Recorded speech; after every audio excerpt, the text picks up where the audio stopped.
Okay, ladies and gentlemen, welcome back to another Guess the WN8, where my viewers submit replays to me, and I have to guess based on their gameplay, their WN8 and their win rate. If I guess within 250 of their WN8 or 2% of their win rate, then I win, and I don't have to give them gold. If I don't, then I do have a... This is another paid replay. Greatly appreciate you guys sending paid replays. You can guarantee that your replay is used by sending it in via the paid replay link in the description. And if you want to submit for free, you can look in the description for details on how to do that as well. Now, we have a Zoom Turtle T95 here. Rocking 2,090 hit points. Now, we got a base of 1,800 here. It does go up a little bit with field mods, but it looks like we got a bond hardening. God damn, this is a solid Doom Turtle. Solid anyway, with 2005 at the front. But we've got a bond hardening, we've got a bond rammer, and we've got a bounty turbo. Interesting. No premium consumable, working with a fire extinguisher here. My principle on the T95 is that if I get set on fire, generally I've been shot in the ass and I'm dead anyway. So I don't tend to take a fire extinguisher.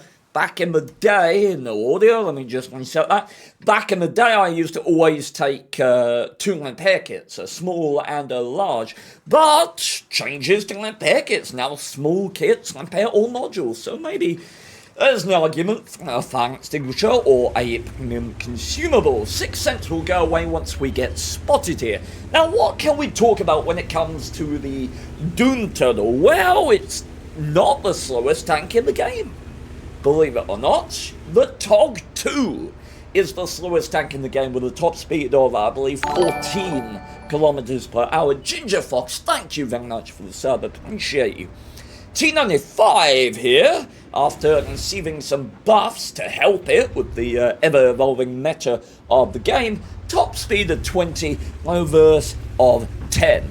Now that's by no means good. This is most definitely a very slow tank, but not as slow as it has been in the past. Base traverse of 22 degrees a second. You don't want to find yourself getting flanked in this thing, though, due to buffs, not as much of a death sentence as it was. One of my favourite things to talk about with the American TDs is, of course, this big 155mm gun.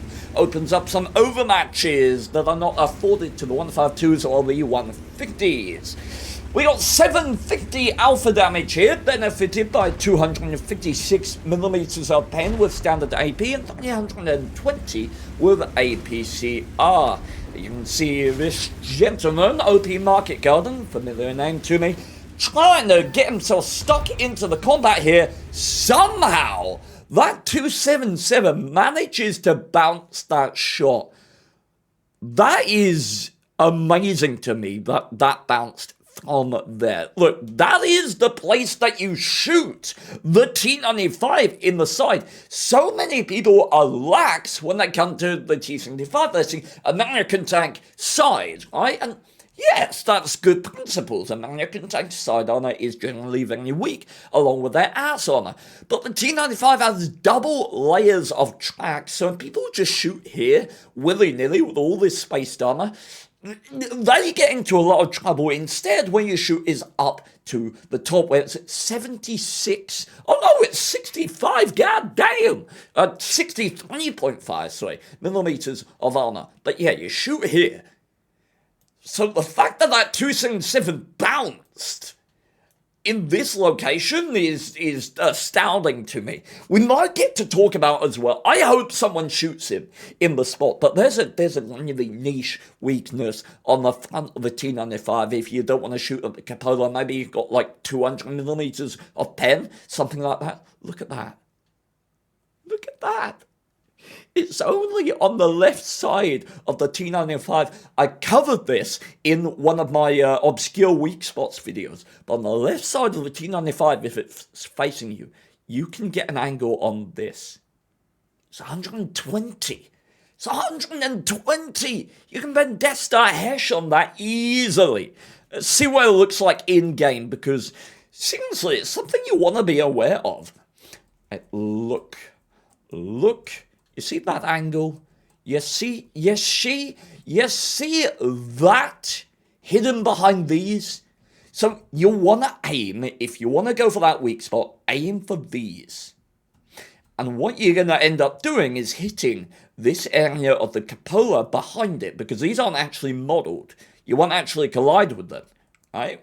You just got to aim at those if you have an angle sort of like this, and you're going to be hitting like 130 millimeters of armor like that. So, yeah, if you're a tier 7, you want to pen the Doom Turtle frontally, there you go. Now we're getting up to almost 30 coming down the hill here, which is quite incredible, even with that Bond Turbo giving, I think, +6 to top speed. And this Tornado, are we on? Yeah, we're on half speed. I was like, T95's not that slow. Yeah, Tornado's not going to have much to say against the T95 unless he gets a... That didn't look like a cupola shot. Oh, it was. Okay. Center cupola, alright. What is the Tornado's heat pen? I don't actually know. It's a fairly new tank. 360 alpha we're bouncing though. T100 shooting the T95 in the ass. But it's moderately surprising to me that there's no attention to this big old Zoom Turtle from out wide, you know? No. Oh, blind him. Blind him. Blind him! You kidding me? He's like right there. Oh, I am deducting points. You don't try and blind? Oh, and that's unlucky. 0.38 accuracy. 0.38 accuracy, and I must admit, I thought that said FV3805, not shipon, so I was asking him to blind shot the RT, not the shipon. Ignore me! I'll be here if you need me. 0.38 accuracy with a 2.7 second aim time. So certainly not great gun performance. But one thing we do have to bear in mind is that the T95 generally is right up in your face. Due to the nature of the armor. And that is... Wow, okay. That is half the challenge of this vehicle. It's battle. Oh, RT. Now I'm blind for the RT. So, it's half the challenge of this vehicle. Yes.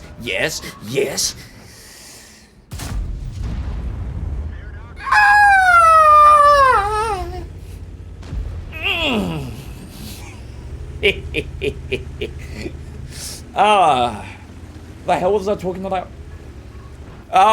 It's half the challenge of this vehicle is juggling the magneted aggression by magnet of your armor, your powerful gun, with overextension and the dangers that come with being outflanked, because you want to be up there in the thick of it, right? But overcommitments in this tank will be punished, right? You will be flanked, and people are so eager to take advantage of a T95 that has committed too far. Heat shells from the phase 1 there into the double tracks of the T95, and really not that wise. And at this point, you can be playing really a lot more aggressively than you are here. Good play in this situation is pounding out damage from this corner. I mean, pounding out damage. There is no threat on the western flank, and look, I don't know what your view range is, but I highly doubt a shitbom's just gonna stroll out there and get to that corner, so I wouldn't be worrying about that too much at this point. Come on, aggression, let's see it! Open up on all of these guys. Oh, FE, he didn't stroll out, he strolled left. Okay. Now we're rightfully a little nervous. Effie has just fired. What do you do based on that information? You could try and pressure him. Let me see if I zoom out. Would that work? I see. I have airfield blacklisted, so I don't know the nuance of these positions, especially after the map changes. By the looks of things, it might work if you got past the initial battleground, the initial multi-level engage from here, right? If you got cover using this, but I don't know. You can't really say for certain either way. Are we going to snap this? Very good, okay. Bit of a risky shot, but we'll take it. Now we're being a bit more conservative. And the thing about T95 gameplay and talentless TD gameplay in general is it's motivating. I talk about this in tips for TDs. I have a video on my YouTube channel called Top Tips for TD Players or whatever. And we talk about the idea of a flashlight, a torch shining in a 30-degree arc in front of your tank. And that dictates your aggression. Essentially, if you have every enemy tank within 30 degrees of the front of your tank, then you attack. If you don't, then you fall back. It's just a very basic way of understanding gameplay principles and the danger that comes with your position. Of course, there's loads of nuance that can be piled on top of that and should be piled on top of that, but it's a good basic principle to build good TD gameplay off of. Broken gun, don't do it to him. Don't do it, don't. Okay, we're good. That Foch trying to pen his APCR shells at distance. Look at what's hitting him, man. Premium shells. He hasn't been hit by a single. Oh, there he got hit by a standard shell from the T100 LT. Bless his little heart. And now we're falling back, and this is, in my opinion, the right thing to do. We were getting threatened by multiple angles. What happens when you pull back? Well, you get people within that flashlight, right? It's good, basic principles. But now, we're on 480 hit points. We want to group out with our team, right? Are we going to push along here? Probably not, right? So let's go back towards our team and push together. Try and get an opening together. That's probably the way we want to go right now. Oh. Okay, Foch wandering out wide. Now that is interesting. See, I'm not sure why we're so far. It's a late stage of the game. But, well, that's unfortunate. Not terribly aimed. Unless Foch isn't penning a single shell, bless him. 2.5 APCR pen on the Foch? I can't remember. But one thing that makes me uncomfortable is open round. There's another thing I would talk about in TD tips for TDs, is proximity to hard cover, because it's the primary way that you mitigate being flanked.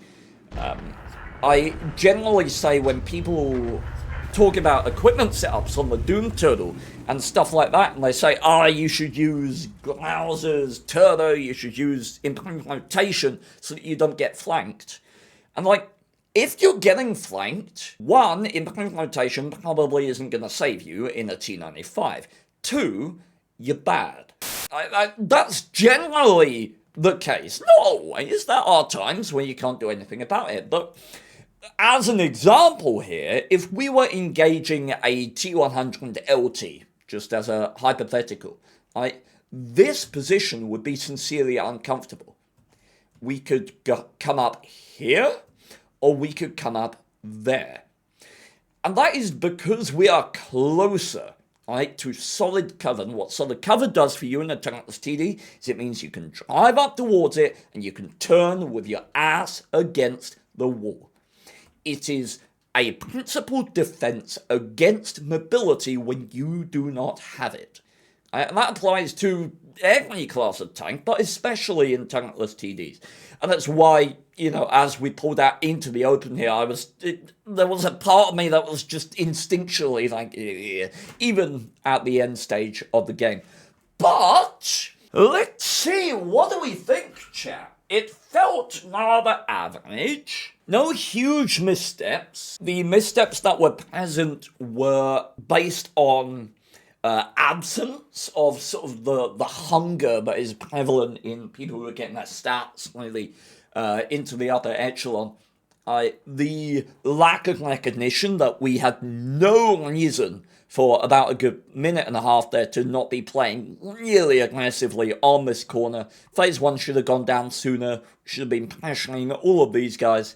Really hard there. And the fact that that wasn't done is indicative to me of a lesser skilled player than it would otherwise be. I like the blind shot on the arty. As I say, it's a tad difficult for me because I don't play airfield. I have it blacklisted. I've had it blacklisted for a very long time. You know, my map knowledge isn't complimenting me here. I've got a wide range in my head. I'm feeling like 50. 50 is what instinctually I go to. But it could go higher. It could be like a 52%. But I don't think I'd go any higher than 52. Personally. Now my ping pong ball. I'll go 50.78.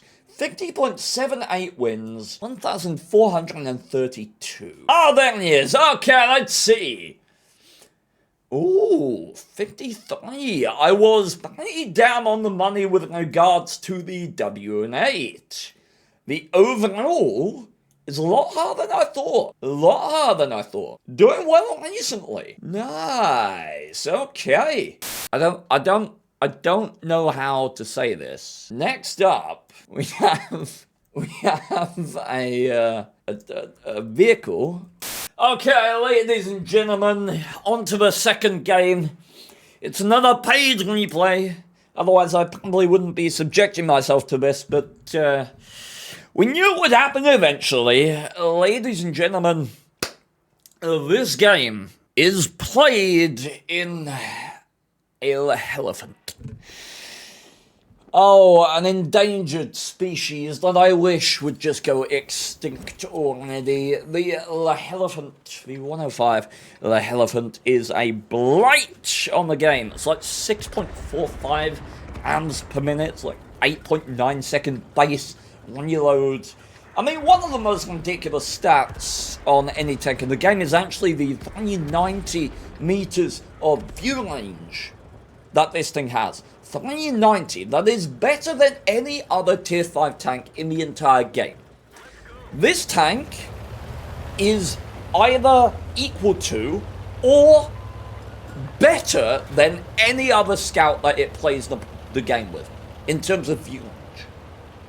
So if you're ever wondering why did I get outspotted by that arty if it's a LeFH, then it's because it has better base view range than you do, by probably in the vicinity of 50 to 100 base. So, yeah! Fun! Let's talk about gun stats, shall we? 0.73 base accuracy and a 5.1 second base aim time. This thing is insane. Fires exactly like 7 to 8 seconds with a gun rammer fully set up. And when it pens, it will do 410 average damage. 350 if you load the heat, which has 104mm of pen. No one ever takes AP on this thing, as far as I know. That has 64mm of pen. That only does 350 alpha damage. But doesn't go faster. That's the same 410 meters per... No, that's the alpha damage. 455 meters per second.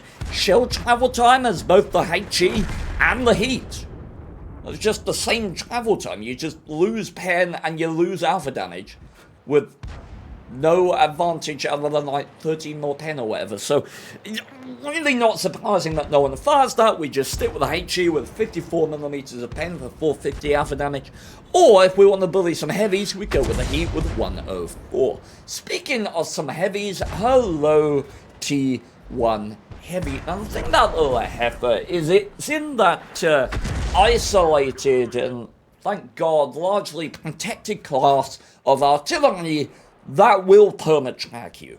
There are a few RT in the game that are capable of doing that. LeFH certainly is one of them. If you don't have a good repair crew or a repair kit, the next shell will hit you before your tracks come back on. That is horrific. Are we gonna blind fire here? ELC's YOLO. Okay, and for what it's worth, that is good target prioritization. I don't know if it was deliberate, but targeting high there weakens the position more than targeting low. And you can think of that for a variety of reasons. One, high ground is better. Right? So for arty in particular, targeting high ground is much easier and much better tactically. Another reason is just numerics. Right? There are 2 or more tanks in this position, right, on this 2 line. If you kill one of them, you killed 50% of the occupation. There is 1 person on the 1 line on this high ground position. If you kill one of them, you've killed 100% of the occupation. Right? So there are 2 arguments saying that you should focus high here, numerical and tactical. So worth considering when you're thinking about who do I target, who do I focus in arty. There's a lot to consider. A lot of the time it's based on your team on the... Well,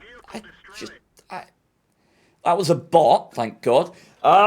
It's based on your team's actions and your team's capabilities. I talked about this in a quick tips episode where I covered arty priority.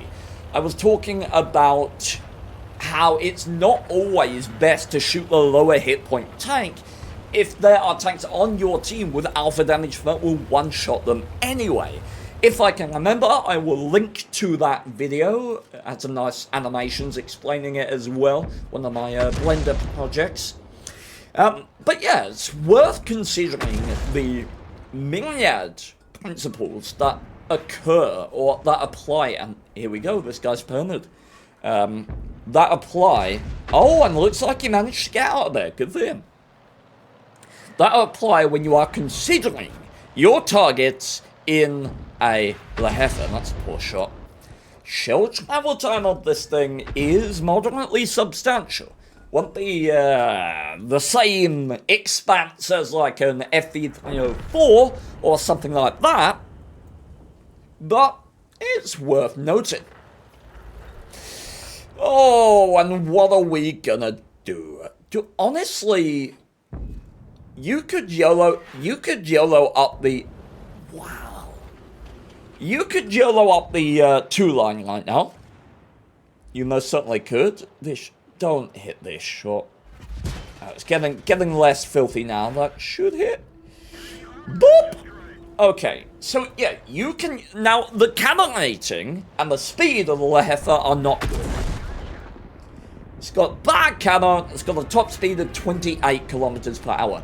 But you have better view range than that KV-1. And the KV-1's not even there! Okay, someone needs to just charge up the 1-2 line right now. Click it? Or is that priority right now? What's there, like a Panzer 4H? I don't know, this map has just turned into west versus east, which is fine, but it's kind of northwest versus east. Like, generally speaking, when a map turns like this, which does happen more often than you think, right? Someone will spawn in the north, another person will spawn in the south, and then just by merit, one team will win one side, another team will win another side, and you'll end up with this kind of east to west endgame. But one of the most important things about that endgame is you have to have won the flank that you're fighting from, right? And at this point, the enemy team have not secured it. Okay, and the Panzer 4H is over there. So, okay, we're just standing still. By the way, whether or not you train the skill, I can't even remember the name because it's that bad, the skill that tells you, hey, an arty's shooting at you, right? Even if you don't train that, there is a sound cue when an arty fires at a position near you. So people really don't have an excuse to not move their asses when they're getting shot at. And at this point, you've got to consider practicality. Look, I move with my team in arty. It is what I do. It both provides me better position for the end game, generally speaking. It provides me shots on enemies from areas that I don't expect them to be coming from. And it provides me ability for cap pressure. And finally, it shortens my shell travel time. Right? Every 100 meters that you can get closer to the enemy is like 2 seconds off of the time that your shell has to travel. Right? 2 seconds, I mean 0.2 of a second. So, getting closer to the enemy in these endgame situations when you are not firing is gonna be really that. Oh my god.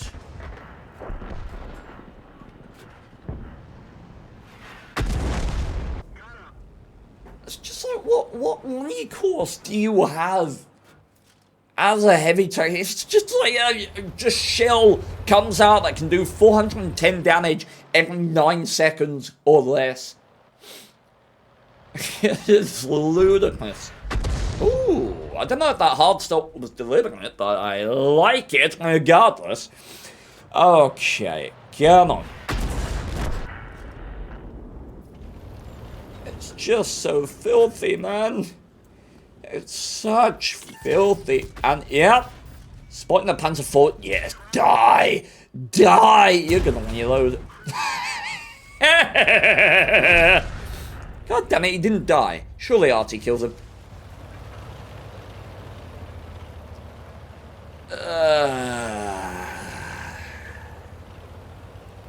Oh my. Oh my. This tank is just so filthy, man. It's so filthy. Oh lord. I am sorry, everyone, that you had to witness that. We got a Top Gun in a LeFH.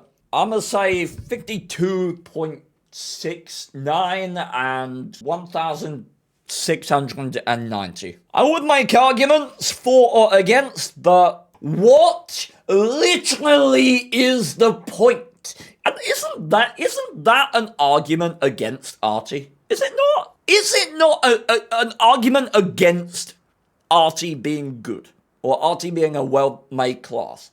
That I'm relatively good at guessing in the ballpark of people's statistics based on how they play. I am hopeless when it comes to Artie. I have no idea. This guy could be the best player in the world. I would not be able to tell. I just wouldn't. I would have no idea. Because the entire gameplay premise of Artie is fundamentally two-dimensional. Oh, yay me. I'm so skillful. Okay, well, congratulations to me, I guess. I don't have to give this guy money. Yay! Anyway, thank you very much for watching, everyone. It's been a pleasure. See the next and previous episodes linked in the description, as well as the playlist. And if I can remember, I will link the guides and tutorials that I mentioned as well. So, thank you so much, and yeah, I'll see you when I see you. Bye-bye. You better never ever shoot versus the man, cause that's a jerk of his hand, hence you're a permanent ban, yep. Like in a roleplay game, you wield a dagger but get smashed from half a globe away. But don't worry mate, he's sorry you could have known though, it's all the same story, you better not berate him. He is living in the country next to the US with oil.